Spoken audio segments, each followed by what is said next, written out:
Donc, je vous propose qu'on relise Exode chapitre 20, verset 8, pour aller lire ce quatrième commandement qui va euh, être le sujet de notre méditation pour la première partie de soirée. Alors, je lis dans la version Louis II. Souviens-toi du jour du repos pour le sanctifier. Tu travailleras 6 jours et tu feras tout ton ouvrage. Mais le septième jour est le jour du repos de l'Éternel ton Dieu. Tu ne feras aucun ouvrage, ni toi, ni ton fils, ni ta fille, ni ton serviteur, ni ta servante, ni ton bétail, ni l'étranger qui est dans tes portes. Car en 6 jours, l'Éternel a fait les cieux, la terre et la mer, et tout ce qui y est contenu. Et il s'est reposé le septième jour. C'est pourquoi l'Éternel a béni le jour du repos et l'a sanctifié. Je vous propose qu'on relise ce même passage dans la version Bible du Semeur. Alors pour ceux qui ne l'ont pas, écoutez. Pense à observer le jour du sabbat et fais-en un jour consacré à l'Éternel. Tu travailleras 6 jours pour faire ce que tu as à faire. Mais le septième jour est le jour du repos consacré à l'Éternel, ton Dieu. Tu ne feras aucun travail ce jour-là, ni toi, ni ton fils, ni ta fille, ni ton serviteur, ni ta servante, ni ton bétail, ni l'étranger qui réside chez toi. Car en 6 jours, l'Éternel a fait le ciel, la terre, la mer et tout ce qui s'y trouve. Mais le septième jour, il s'est reposé. C'est pourquoi l'Éternel a béni le jour du sabbat et en a fait un jour qui lui est consacré. Je ne sais pas comment vous lisez votre Bible quand vous faites une étude biblique, mais ce qui est intéressant, c'est de pouvoir comparer les versions. Et quand on regarde la version Louis II et la version la Bible du Semeur, une fois, il nous est parlé de jour sanctifié, et dans l'autre, il nous a dit que c'est un jour consacré. Ce sont deux termes qui sont quand même assez proches, mais qui ont des sens un peu différents, euh, puisque la sanctification appelle à être saint, et la consécration nous demande de mettre à part. Ce que le Seigneur veut nous dire à travers ce mot qu'on va beaucoup utiliser ce soir, qui est le mot sabbat, que c'est un temps que Dieu a défini pour lui consacrer une journée qui est sainte à ses yeux. Alors, on est dans le temps de l'Ancien Testament où Moïse a reçu les tables de la loi avec tous les commandements sur le Sinaï. Et la question qu'on pourrait se poser, c'est est-ce que ce commandement-là s'applique toujours aux chrétiens et qu'est-ce qu'on peut y trouver comme enseignement? Alors, certains chrétiens pensent que la Bible s'applique dans toute sa totalité et ils ont raison, et que ce qui a été donné au peuple juif est aussi valable pour les chrétiens. D'autres disent, bah, nous, notre journée, c'est le dimanche, le sabbat étant le samedi, on transfère du samedi au dimanche. Et d'autres rejettent tout ça en disant, c'est pour Israël, c'est pour les Juifs, et ce n'est pas pour nous. Alors j'aimerais bien savoir quel est votre point de vue là-dessus. Qui pense que ce sabbat que Dieu met en place, ce jour consacré, qui est saint, institué par Dieu, est-il important dans la vie du chrétien et pour l'Église? Ceux qui disent oui, faites une petite main sur vos claviers, comme ça je saurai par déduction que non, vous pensez que ce n'est pas le cas. Alors qui pense? Alors Yves dit oui, pense que c'est important. Qui d'autre? Nelly, ok.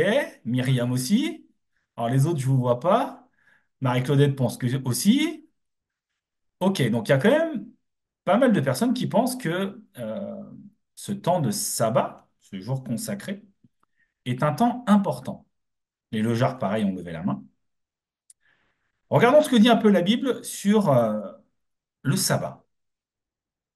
Ce qui est assez surprenant quand on regarde les 10 commandements, c'est que ce quatrième commandement, hein, donc le jour de repos que Dieu institue, c'est le verset qui est le plus long des 10 commandements. D'habitude, on voit tu ne tueras point. Là.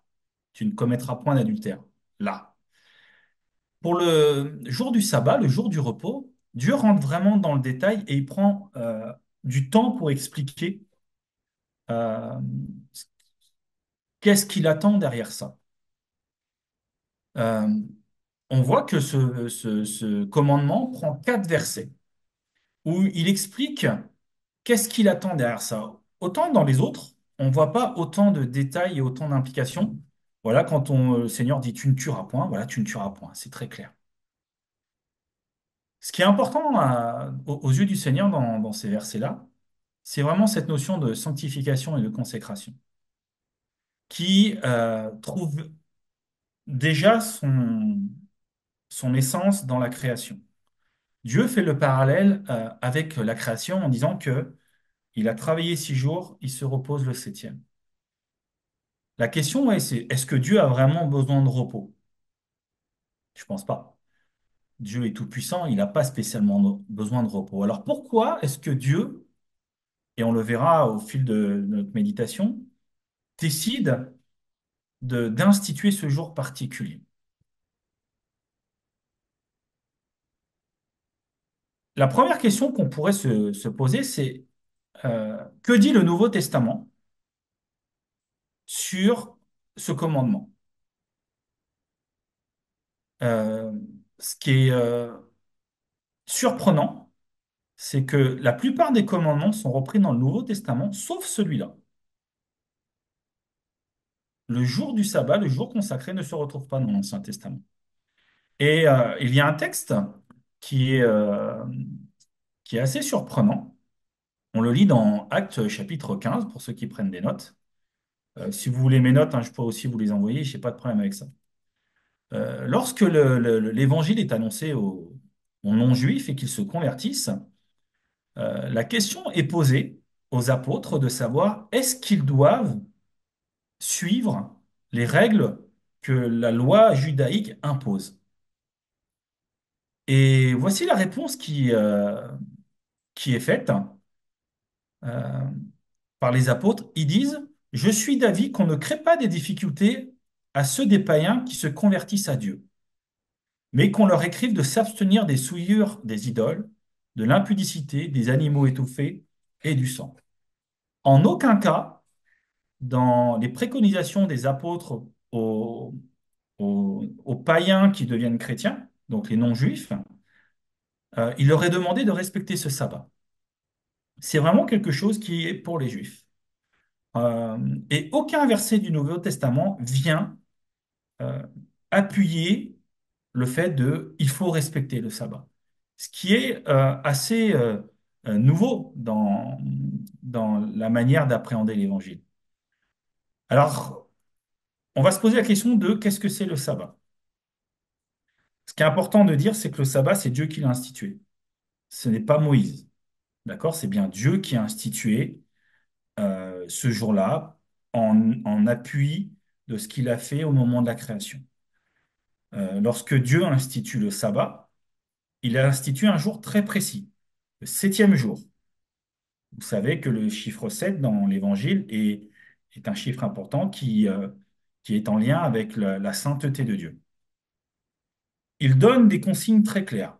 Il ne faut pas effectuer de travail, et cela concerne tout le monde, les hommes, les femmes, les enfants, les étrangers, les animaux, c'est tous ceux, toute la création est concernée par ça, et tous les hommes et les femmes, quelles que soient leurs conditions, euh, sont concernés par cet ordre.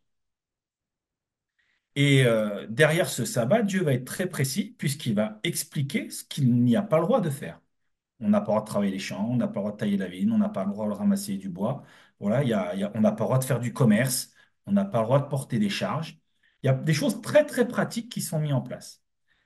Et ce qui est assez étonnant de notre point de vue à nous, c'est que pour ceux qui ne respectaient pas le sabbat, il y a une punition qui est la peine de mort.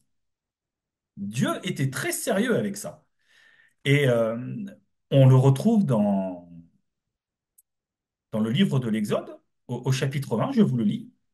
L'Éternel parla à Moïse et dit, parle aux enfants d'Israël et dis-leur, vous ne manquerez pas d'observer mes sabbats, car ce sera entre moi et vous et parmi vos descendants un signe auquel on connaîtra que je suis l'Éternel qui vous sanctifie. vous observerez le sabbat, car il sera pour vous une chose sainte. Celui qui le profanera sera puni de mort. C'est Dieu qui dit ça. Il est très, très, très, très clair là-dessus. Celui qui le profanera sera puni de mort. Vous lisez ça dans Exode chapitre 20 à partir du verset 8. Mais ce qui est important dans, dans ce texte qu'on vient de lire, c'est que euh, Dieu parle que ce sabbat est un signe entre le peuple d'Israël et lui, parce qu'il est l'Éternel qui les sanctifie. Ce qu'on peut en retirer du sabbat, c'est que le sabbat est une journée dans laquelle Dieu fixe un rendez-vous saint à son peuple pour le sanctifier.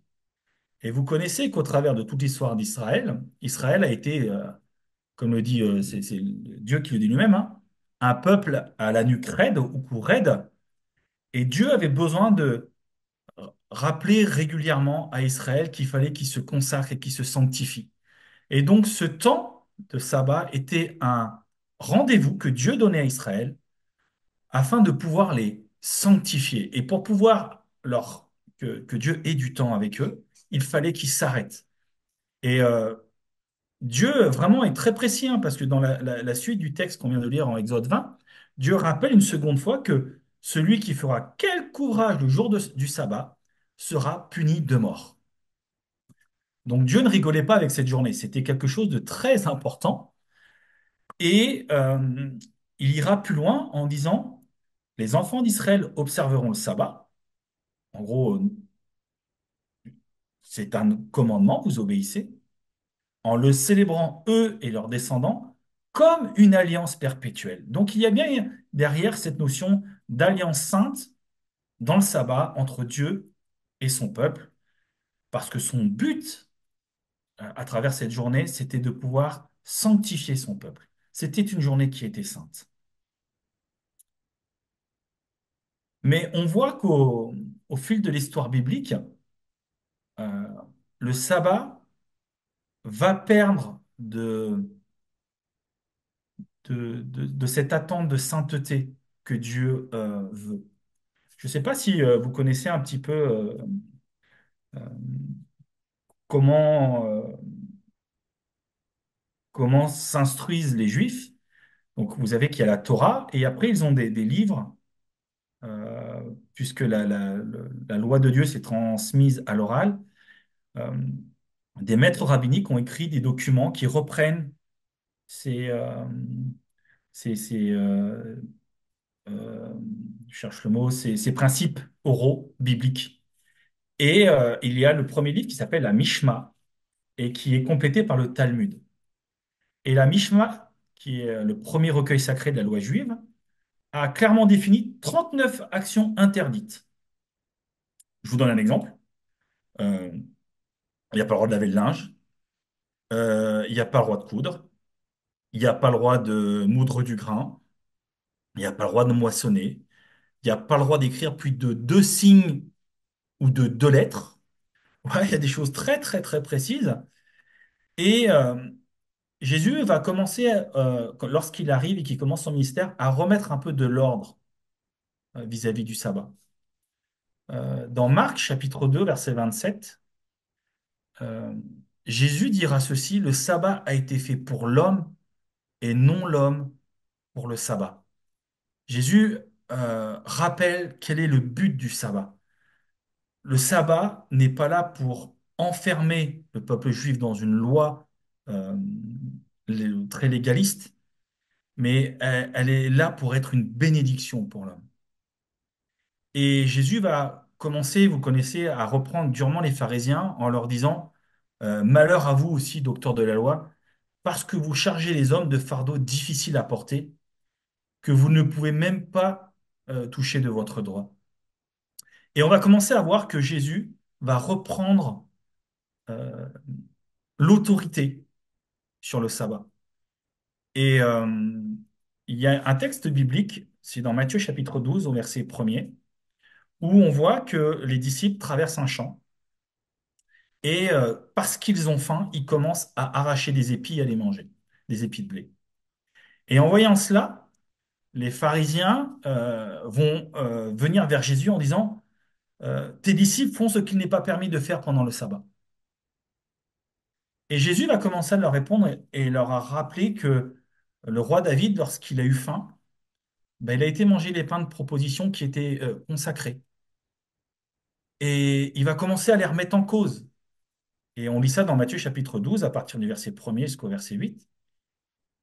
Et il va même leur poser cette question, n'avez-vous pas lu dans la loi que les jours de sabbat, les sacrificateurs violent le sabbat dans le temple sans s'en rendre coupables? En gros, il est en train de leur expliquer que eux-mêmes ne respectent pas le sabbat et ils veulent imposer quelque chose aux autres.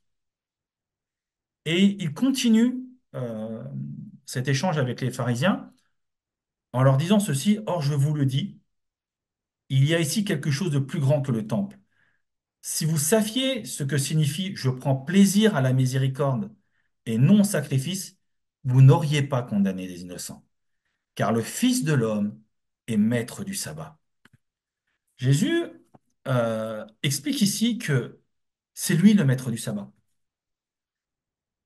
que la loi qui est donnée, les pharisiens l'ont pervertie en voulant accuser des innocents de, de faits au lieu d'être remplis de miséricorde. Et Jésus sait ce qui va se passer puisque à ce moment-là, ce texte-là où il est écrit, il y a un homme qui est malade. Vous connaissez peut-être cette histoire, on enseigne aux enfants. C'est l'homme qui avait la main sèche. Euh, Au même moment, Jésus était dans la synagogue et il y avait un homme qui était malade. Et les pharisiens vont lui poser la question, ils vont essayer de le tenter en lui disant, OK, tu es le maître du sabbat. Est-il permis de faire une guérison les jours de sabbat? Et Jésus va leur reposer une question. Jésus questionne souvent pour nous remettre face à nous-mêmes, hein. Et il leur pose cette question, lequel d'entre vous, s'il n'y a qu'une brebis et qu'elle tombe dans un fossé le jour du sabbat, n'ira la saisir pour la retirer? Et Jésus dit, mais combien un homme ne vaut-il pas plus qu'une brebis? Il est donc permis de faire du bien les jours de sabbat. Et alors il dit à l'homme, étends ta main, et elle devint saine comme l'autre. On était rendu à un point que même les pharisiens refusaient que les gens soient guéris le jour du sabbat, alors que le sabbat était censé être une bénédiction pour le peuple d'Israël. Et Jésus va la remettre face à leur compréhension de la loi de l'Ancien Testament et euh, au cœur qu'ils ont, parce que leur cœur ne pratique pas la miséricorde, et ils détournent la loi en mettant des principes d'hommes qui sont insupportables à porter. Jésus, à travers ce jour de sabbat, montre que euh, c'est un temps pour accomplir des œuvres de miséricorde, pour secourir, pour aider les nécessiteux. C'est une journée de bénédiction. Et en aucun cas, c'est quelque chose qui est fait euh, pour alourdir un poids qui serait sur l'homme. Et on le verra une autre fois dans l'évangile, vous verrez ça aux gens, dans l'évangile de Jean au chapitre 5 pardon, où Jésus va guérir un paralytique à la porte des brebis. Et Jésus va lui dire, bah, prends ton lit, lève-toi et marche. Et les pharisiens vont agresser cet homme en disant, mais qui t'a permis de porter ton lit un jour de sabbat? Et ça va être encore une occasion de chute, euh, parce qu'ils n'ont pas compris ce que le prophète Osée a écrit en disant, c'est Dieu qui dit ça, j'aime la piété et non les sacrifices, et la connaissance de Dieu plus que les holocaustes. Dieu veut qu'on le connaisse et Dieu est miséricordieux. Et Dieu veut que sa miséricorde soit manifestée le jour du sabbat. Alors la question qu'on peut se poser, c'est est-ce que l'Église doit observer ce sabbat? La moitié des mains se sont levées en disant oui, il le faut. Dans le livre du Deutéronome au chapitre 5, euh, Moïse réexplique la loi au peuple d'Israël. Et dans le Deutéronome chapitre 5, pardon, lorsqu'il reprend euh, les commandements, je vous le lis. Hop, chapitre 5, je suis au chapitre premier. Voici ce qu'il dit. Deutéronome chapitre 5, verset 12. Observe le jour du repos pour le sanctifier. On a toujours cette notion de sainteté. Comme l'Éternel ton Dieu te l'a ordonné. Tu travailleras 6 jours et tu feras tout ton ouvrage, mais le septième jour est le jour du repos de l'Éternel ton Dieu. Tu ne feras aucun ouvrage, ni toi, ni ton fils, ni ta vie, ni ton serviteur, ni ta servante, ni ton bœuf, ni ton âne, ni aucune de tes bêtes, ni l'étranger qui est dans tes portes, afin que ton serviteur et ta servante se reposent comme toi. On voit déjà une notion de miséricorde. Tout le monde a le droit au repos. Tu te souviendras que tu as été esclave au pays d'Égypte et que l'Éternel ton Dieu t'en a fait sortir à main forte et à bras étendus. C'est pourquoi l'Éternel ton Dieu t'a ordonné d'observer le jour du repos. C'est aussi un témoignage pour rappeler au peuple d'Israël qu'il a été esclave et que Dieu l'a délivré. Et on voit que ce jour de sabbat a une connotation particulière parce que c'est le peuple d'Israël qui a vécu ça. Nous qui sommes euh, non-juifs, même si nous connaissons la Bible, nous n'avons pas vécu cette histoire. Et c'est vraiment une parole qui est faite pour Israël. C'est un jour dans lequel Israël doit se souvenir que Dieu l'a délivré d'Égypte.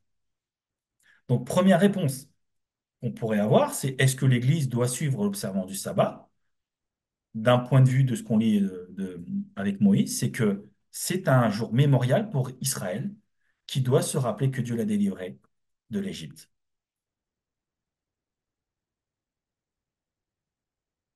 Comme je disais tout à l'heure, pour Israël, c'est un temps de consécration et de sanctification. Dans le livre d'Ésaïe, au chapitre 58, on lit ceci. C'est Dieu qui recadre un peu le sabbat. Voici ce qu'il dit au verset 13. Si tu retiens ton pied pendant le sabbat pour ne pas faire ce qu'il te plaît durant mon saint jour, si tu considères le sabbat comme un plaisir, le jour saint de l'Éternel comme digne d'être honoré, et si tu l'honores en ne suivant pas tes voies habituelles, en ne cherchant pas à accomplir tes propres désirs et en ne parlant pas dans le vide, alors tu trouveras ton plaisir dans l'Éternel. Alors je te ferai monter sur les hauteurs du pays et te ferai jouir de l'héritage de ton ancêtre Jacob. Oui, c'est l'Éternel qui l'affirme. Derrière, Dieu euh, demande à Israël de faire une introspection quand il vient au sabbat. Ça doit être un temps où il n'est pas omnibulé par lui-même, mais c'est un temps où il prend plaisir à aller à la rencontre de Dieu. C'est un temps où il désire marcher selon le cœur de Dieu, où il désire honorer Dieu. Et c'est à cela que Dieu prend plaisir. Donc ça veut dire que le jour du sabbat, Israël devait venir avec une bonne attitude de cœur. C'était pas seulement de dire euh, une loi, je dois faire ça. C'est je viens avec quelque chose, une consécration dans mon cœur de dire Seigneur, je veux t'honorer, je veux te faire plaisir, je veux que ce soit une journée qui soit à ton honneur. Ce qui a changé pour le chrétien, c'est que la mort de Jésus et la construction de l'Église chrétienne ont changé ce quatrième commandement. Pourquoi? Euh, Parce que comme on l'a vu tout à l'heure, Jésus s'est révélé comme le maître du sabbat. C'est lui le sabbat. Et que en Jésus, il n'y a plus de condamnation pour ceux qui sont en Jésus-Christ. Donc, nous ne sommes plus condamnés. Alors, est-ce que pour autant cela veut dire qu'il faut jeter la loi et de dire bah, la loi n'est plus d'actualité? Vous connaissez ce texte, Jésus il dit il est venu pour accomplir la loi. Donc, il ne faut pas tout jeter comme ça d'un revers de la main. Mais ce qui est important quand même de rappeler, c'est que il n'y a plus de condamnation pour ceux qui sont en Jésus-Christ. Voyons ce que dit un petit peu le Nouveau Testament sur ces temps particuliers de consécration. Romains chapitre 14. Faites accueil à celui qui est faible dans la foi et ne discutez pas sur les opinions. Tel croit pouvoir manger de tout, tel autre qui est faible ne mange que des légumes. Que celui qui mange ne méprise pas celui qui ne mange pas, et que celui qui ne mange pas ne juge point celui qui mange, car Dieu l'a accueilli. Qui es-tu, toi qui juges un serviteur d'autrui? S'il se tient debout ou s'il tombe, cela regarde son maître. Mais il se tiendra debout, car le Seigneur a le pouvoir de l'affermir. Tel fait une distinction entre les jours, tel autre les estime tous égaux, que chacun ait en son esprit une pleine conviction. Verset 5. Tel fait une distinction entre les jours, tel autre les estime tous égaux, que chacun ait en son esprit une pleine conviction. On va compléter ce passage avec Colossiens chapitre 2, verset 16. Que personne donc ne vous juge au sujet du manger ou du boire, ou au sujet d'une fête, d'une nouvelle lune ou des sabbats. C'était l'ombre des choses à venir, mais le corps est en Christ. Qu'est-ce que cela veut dire? Ça veut dire que dans l'Ancien Testament, le sabbat était accompagné d'un jugement de Dieu et que aujourd'hui, dans le Nouveau Testament, après le sacrifice de Jésus, le sabbat est libéré du jugement parce que Christ est le maître du sabbat et que nous formons le corps de Christ.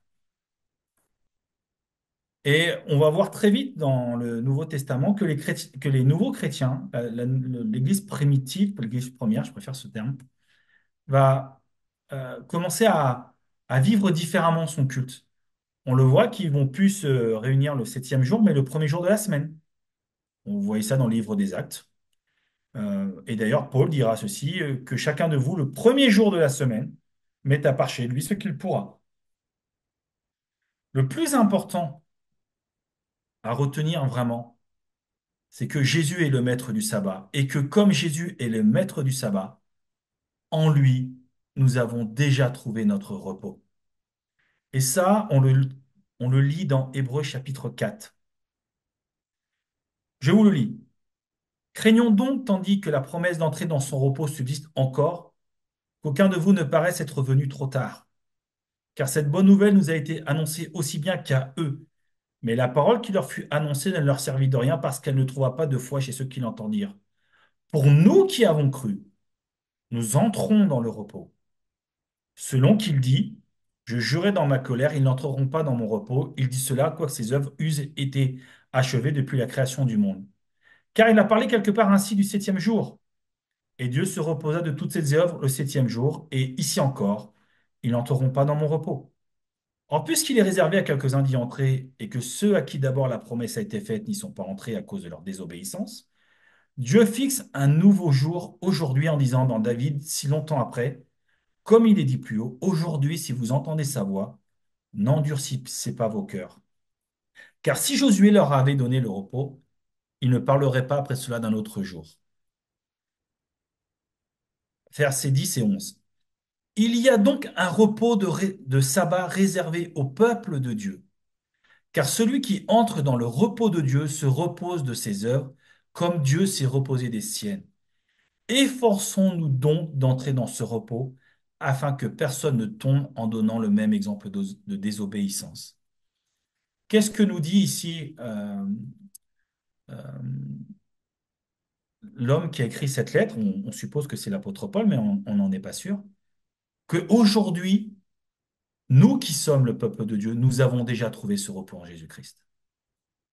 Et qu'il nous appartient de nous efforcer de rester dans ce repos. Et Jésus lui-même dira ceci, c'est un verset qu'on lit beaucoup dans les temps d'épreuve. Il dit, venez à moi, vous tous qui êtes fatigués et chargés, et je vous donnerai du repos. Matthieu chapitre 11, verset 28. Ceci veut dire que Dieu, à travers Jésus, a accompli le sabbat et qu'aujourd'hui, le repos que Dieu réclame et la sanctification et la consécration qu'il souhaite trouver dans ce temps-là, nous l'avons en Jésus-Christ pour nous qui sommes enfants de Dieu, parce que nous formons le corps de Christ. Alors, doit-on se poser cette question de se dire, il faut respecter ce jour particulier que Dieu instaure? Dieu a mis cette règle euh, en expliquant qu'il n'y a pas que le repos. Il dit aussi que tu travailleras 6 jours. Dieu veut qu'on travaille. Alors désolé, hein, peut-être que la retraite va être allongée pour certains, comme moi par exemple. Dieu veut qu'on travaille. Et la Bible dit ceci, si quelqu'un ne veut pas travailler, qu'il ne mange pas non plus. 2 Thessaloniciens chapitre 3 verset 10. Dieu est très clair. Et évidemment, hein, ce texte s'adresse aux gens qui auraient tendance à être paresseux. On ne parle pas des gens qui sont en recherche d'emploi ou qui ont des problèmes de santé, qui ne peuvent pas travailler. Mais Dieu veut que l'homme travaille. Tu gagneras ton pain là sur ton front. À travers ce texte, Dieu met aussi en place, je vais utiliser un terme un peu technique, un biorhythme. Vous avez besoin de travailler, tu travailleras. Voilà, c'est comme ça, c'est ce qui est arrivé au moment de la chute d'Adam et d'Ève. Mais gardez en tête que vous avez aussi besoin de vous reposer. Et d'ailleurs, euh, Dieu va donner des consignes aussi pour la terre. Pour ceux qui connaissent ce texte, alors si vous faites du jardinage, écoutez bien. Exode chapitre 23.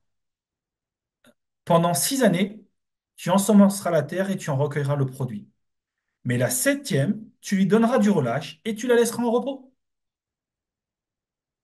Dieu a donné cet ordre. Les pauvres de ton peuple en jouiront et les bêtes des champs mangeront ce qui restera. Tu feras de même pour ta vigne et pour tes oliviers. Dieu a décidé un temps de repos aussi pour la nature.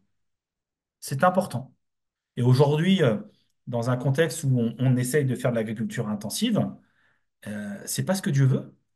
Dieu a mis en place un biorhythme et même la terre a besoin de se reposer. Ce qui nous montre que nous aussi, nous avons besoin de nous reposer. Et si nous voulons être en pleine capacité physique, émotionnelle, mais aussi spirituelle, nous avons besoin de ces temps de repos. Et je pense qu'il faut regarder ce texte à la lecture de ça, de se dire, Seigneur a mis un cadre, de dire, vous devez travailler 6 jours, quel que soit votre travail, hein. Le travail, c'est pas que de travailler dans l'entreprise, il y a aussi le travail de la maison, le travail de la famille, des associations, il y a plein de choses, hein. Mais vous devez vous accorder du repos, c'est important, puisque la création aussi en a besoin. Alors la question qu'il faudrait plutôt se poser, c'est que faire de notre jour de repos?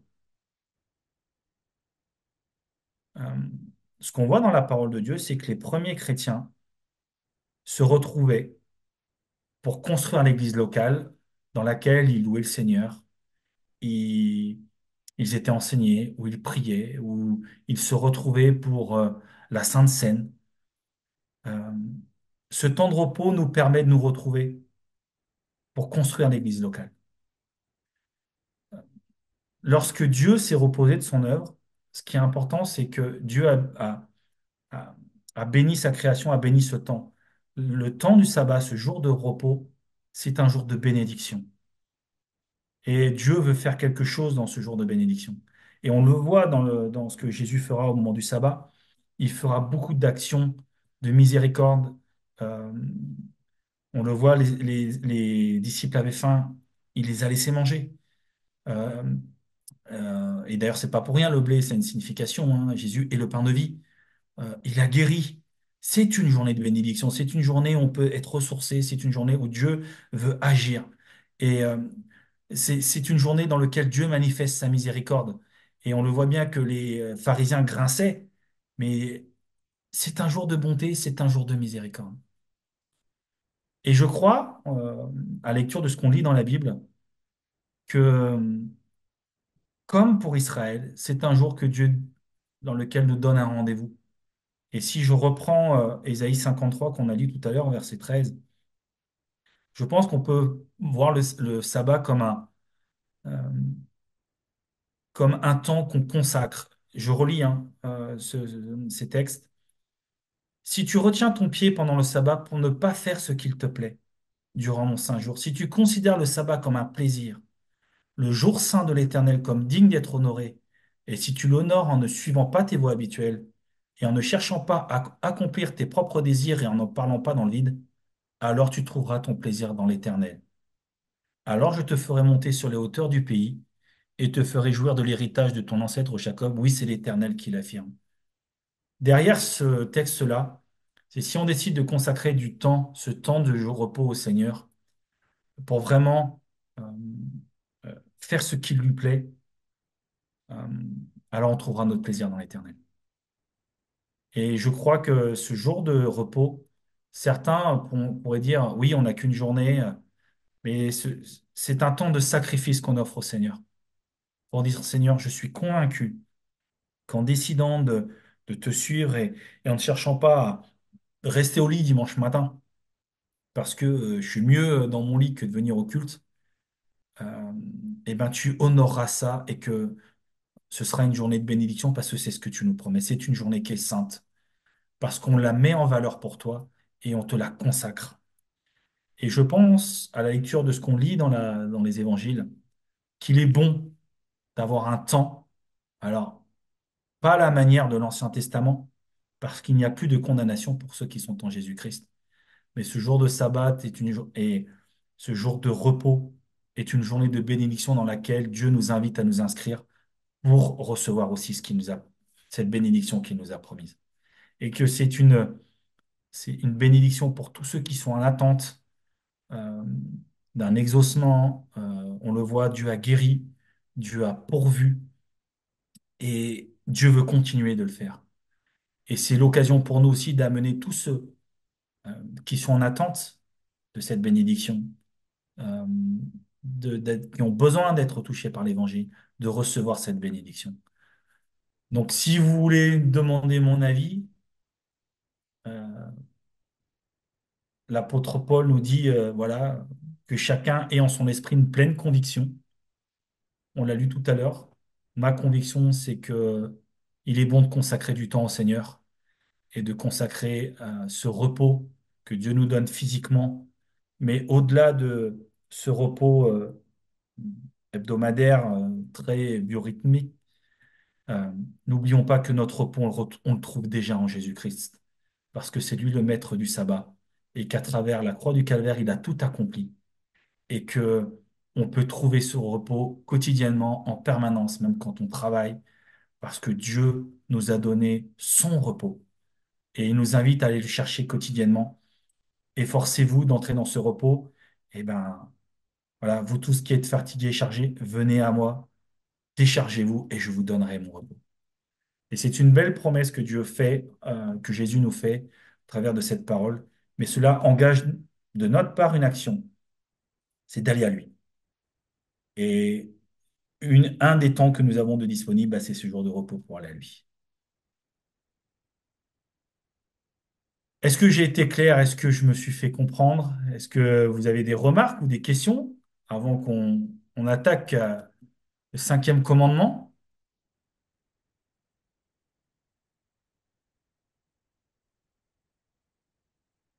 Je vous ai fait peur? Pas de questions, pas de remarques, pas de... Au contraire, c'est rassurant.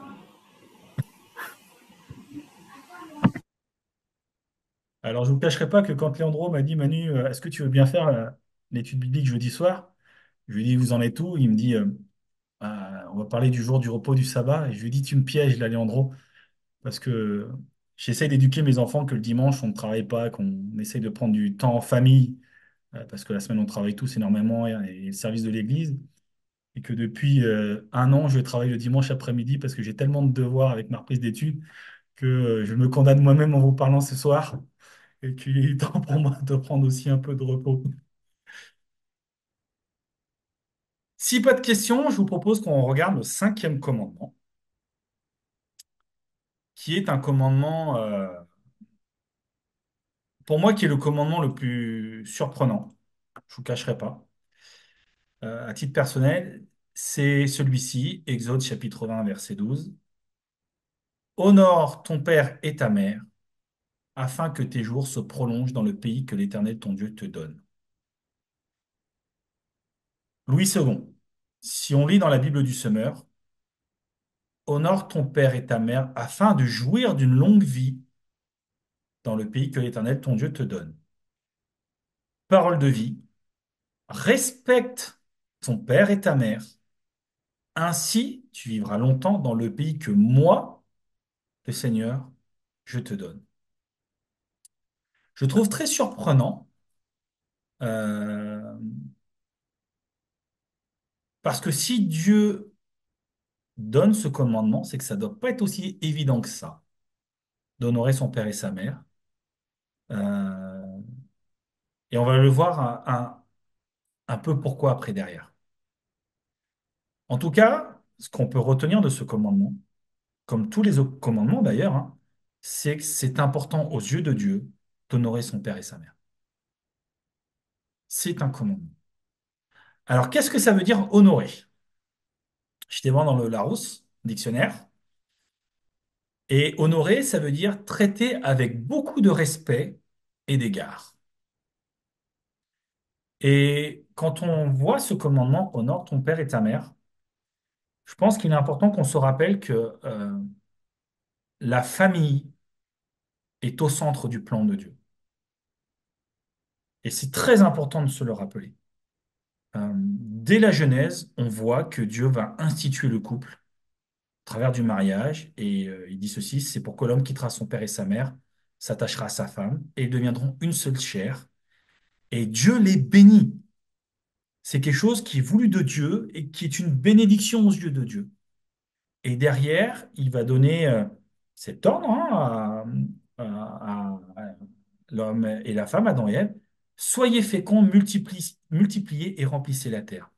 La famille est vraiment, dès la création, dans le cœur de Dieu. Et c'est pour cela que Dieu, d'ailleurs, on verra que dans les autres commandements que vous verrez, hein, il est parlé d'adultère, il est parlé de choses comme ça, euh, que la famille est quelque chose d'important. Et c'est pour ça qu'il encadre aussi avec ce commandement, honore ton père et ta mère, afin que tes jours se prolongent dans le pays que l'Éternel, ton Dieu, te donne. Euh, alors aujourd'hui, c'est vrai que le mot honneur, c'est pas un mot qui est très très à la mode. Certains diront peut-être même qu'il est un peu has-been, mais pourtant c'est un véritable sujet dans notre société parce que quand vous regardez un peu les médias, alors moi j'évite de trop regarder parce que je trouve qu'il y a beaucoup d'influences mauvaises, mais on constate quand même que souvent quand c'est la délinquance juvénile, que ce soit des agressions vis-à-vis des enseignants, que ce soit des choses de dégradation ou des problèmes voilà, dans les cités ou des choses comme ça, et pas que dans les cités, hein, parce que dans les familles aussi de bonne éducation, malheureusement, ça arrive. On voit qu'il y a souvent un manque ou un cadre dans la famille et un manque de respect des enfants vis-à-vis des parents. Et ce qui n'est pas le cas dans toutes les cultures. Thierry pourrait bien en parler. Par exemple, à Madagascar, c'est très important de respecter les morts et la famille, les parents. En Asie même, lorsque les parents meurent, les grands-parents meurent, on voue un culte et quand on a des questions importantes, des décisions importantes, eh ben on va prier parce qu'on a besoin de leur sagesse, on a besoin de... Voilà, il y a beaucoup de cultures qui ont encore cette tradition d'honorer les parents, ce qui n'est pas tout à fait vrai aujourd'hui dans notre culture occidentale. Et ce qu'on constate, c'est que certaines familles sont débordées et on en arrive à de la délinquance comme on peut le voir. Par exemple, hein, il y a d'autres vices aussi. Le mot honorer, c'est un mot qui revient régulièrement dans la Bible. Euh, il nous est demandé d'honorer Dieu. Euh, il nous est dit que le mari doit honorer sa femme, que le serviteur doit honorer son maître. Il nous est dit qu'on doit honorer les âgés, les vieillards, qu'on doit honorer ceux qui conduisent l'Église, les veuves, les autorités. C'est un mot qui revient très, très, très souvent. Et derrière cette notion d'honorer, il y a cette notion d'humilité. Je ne suis pas plus grand que ou meilleur que mon père, ma mère. Je ne suis pas plus grand ou meilleur que mon épouse. Je ne suis pas meilleur ou plus grand que les anciens, que les vieillards. Il y a cette notion de respect dans l'humilité. Et c'est ce que le Seigneur veut mettre aussi en avant à travers Honore ton père et ta mère. Tu n'es pas plus grand qu'eux, ce sont eux qui t'ont donné la vie. Donc tu leur dois un saint respect. Et ce qui est assez surprenant, en préparant l'étude biblique ce soir, j'étais très surpris de voir que le fait de ne pas honorer son père et sa mère, dans l'Ancien Testament, c'était puni de mort. Exode chapitre 21, verset 17, celui qui maudira son père ou sa mère sera puni de mort. Proverbe chapitre 30, verset 17, l'œil qui se moque d'un père et qui dédaigne l'obéissance envers une mère, les corbeaux du torrent le perceront et les petits de l'aigle le mangeront. Deutéronome chapitre 21, verset 18, si un homme a un fils indocile et rebelle, n'écoutant ni la voix de son père, ni la voix de sa mère, et ne leur obéissant pas même après qu'ils l'ont châtié, le père et la mère le prendront et le mèneront vers les anciens de sa ville et à la porte du lieu qu'il habite. Ils diront aux anciens de sa ville, voici notre fils est indocile et rebelle, qui n'écoute pas notre voix et qui se livre à des excès et à l'ivrognerie. Et tous les hommes de sa ville le lapideront et il mourra. Tu ôteras ainsi le mal du milieu de toi afin que tout Israël entende et craigne. Chaud, hein? Très, très chaud, hein? Je ne sais pas si vous seriez capable d'emmener vos enfants pour qu'ils se fassent lapider, hein. Mais bon, euh, heureusement qu'aujourd'hui, il n'y a plus de condamnation pour ceux qui sont en Jésus-Christ, parce que ce serait compliqué. Mais à travers ça, Dieu nous invite et invite les enfants à obéir à ce commandement parce que c'est agréable aux yeux de Dieu. Voici ce que dit l'Ancien Testament. Mon fils, garde les préceptes de ton père et ne rejette pas l'enseignement de ta mère. Proverbe chapitre 6, verset 20. Proverbe 23, 22. Écoute ton père, lui qui t'a engendré, et ne méprise pas ta mère quand elle est devenue vieille. Et ce qui est important de regarder, c'est aussi ce que dit le Nouveau Testament, et voici ce que dit l'apôtre Paul. Enfants, obéissez en toutes choses à vos parents, car cela est agréable dans le Seigneur. Dieu prend plaisir lorsque les enfants euh, se soumettent à l'autorité des parents. Il y a vraiment quelque chose, une approbation de la part de Dieu, et c'est important de le rappeler. Euh, et ce qui est vraiment aussi important de rappeler, c'est que lorsque Dieu donne ce commandement, honore ton père et ta mère, derrière, il y a une bénédiction qui est rattachée. Et tu vivras longtemps dans le pays que moi je te donne.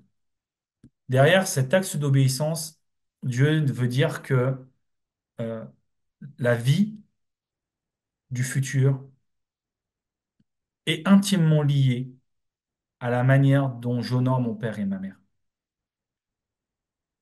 Et qu'il peut y avoir des conséquences dans ma vie si je ne respecte pas mon père et ma mère.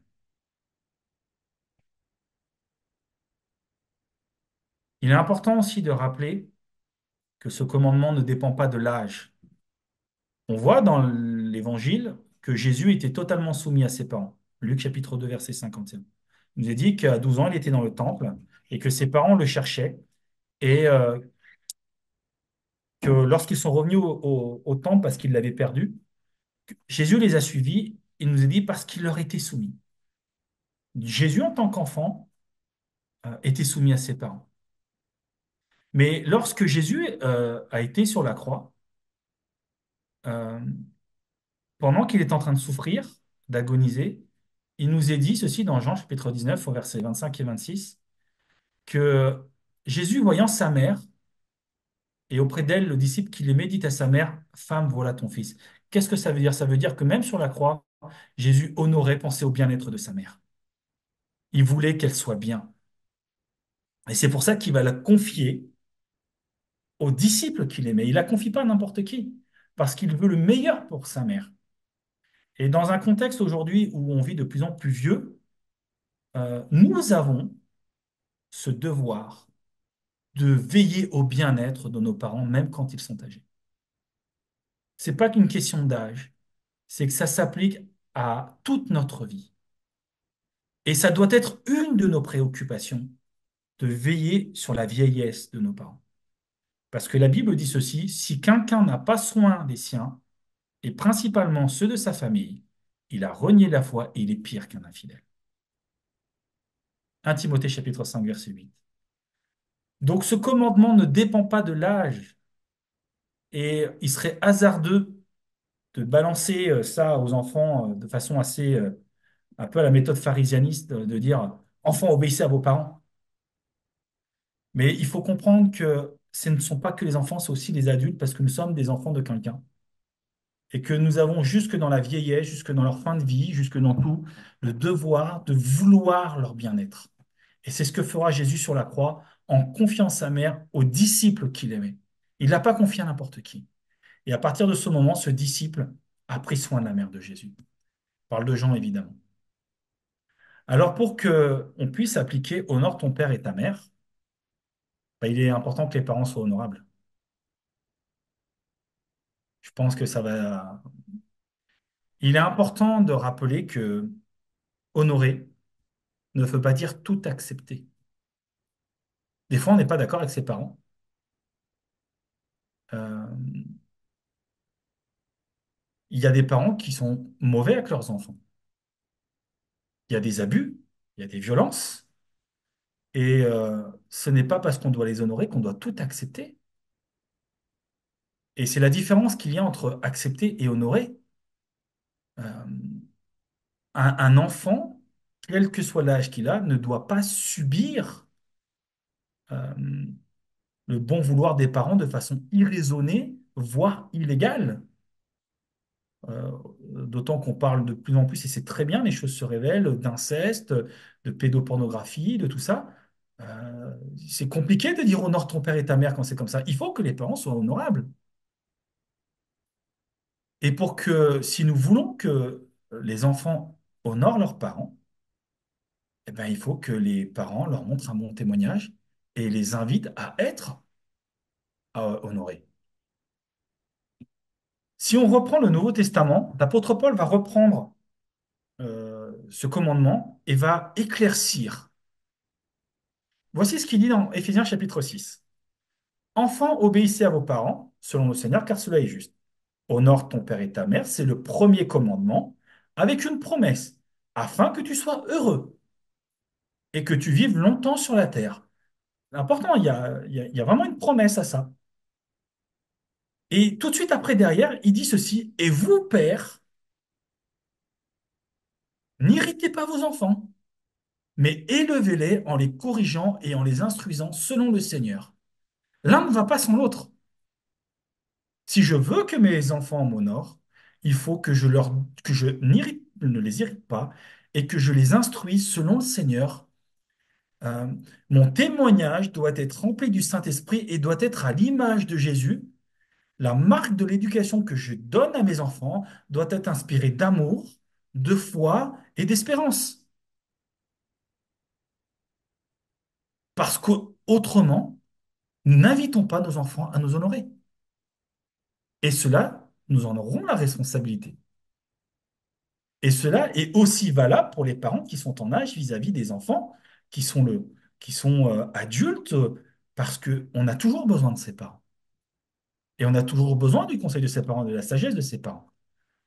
Et il est vraiment, vraiment important d'associer honore ton père et ta mère à père, n'irritez pas vos enfants, mais élevez-les en les corrigeant et en les instruisant selon le Seigneur.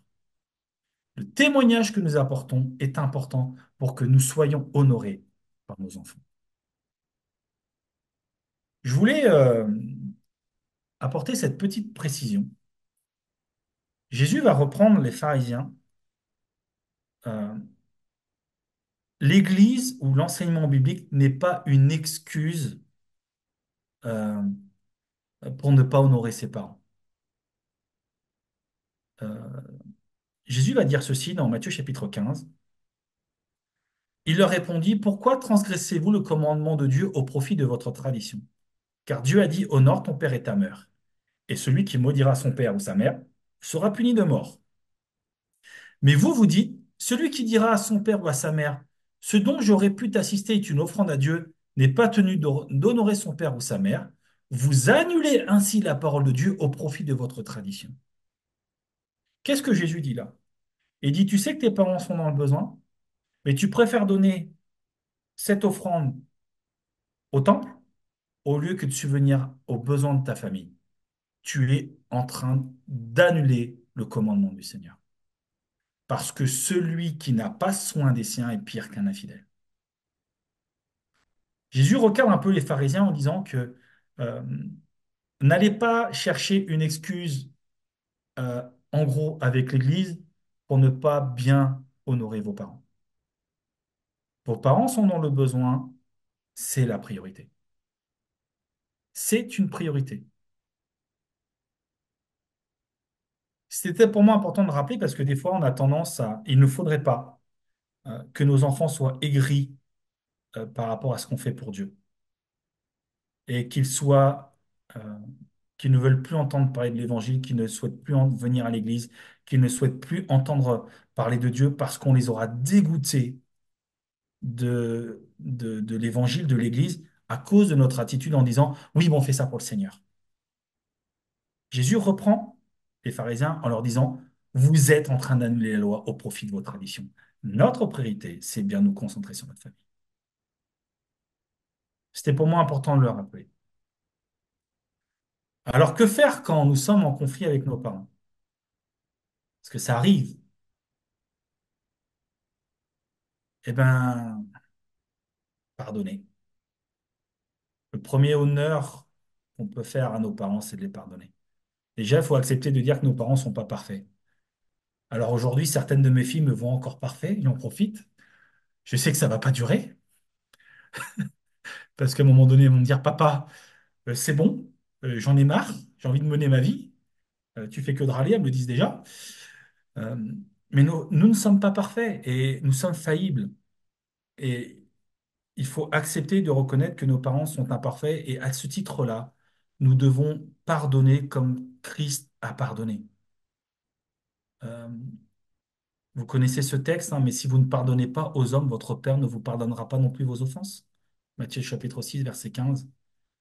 Soyez bons les uns envers les autres, compatissants, vous pardonnant réciproquement, comme Dieu vous a pardonné en Christ. Donc, quelle que soit l'éducation que nous avons reçue, il est important de savoir pardonner à nos parents parce que c'est le premier signe d'honneur que nous leur faisons.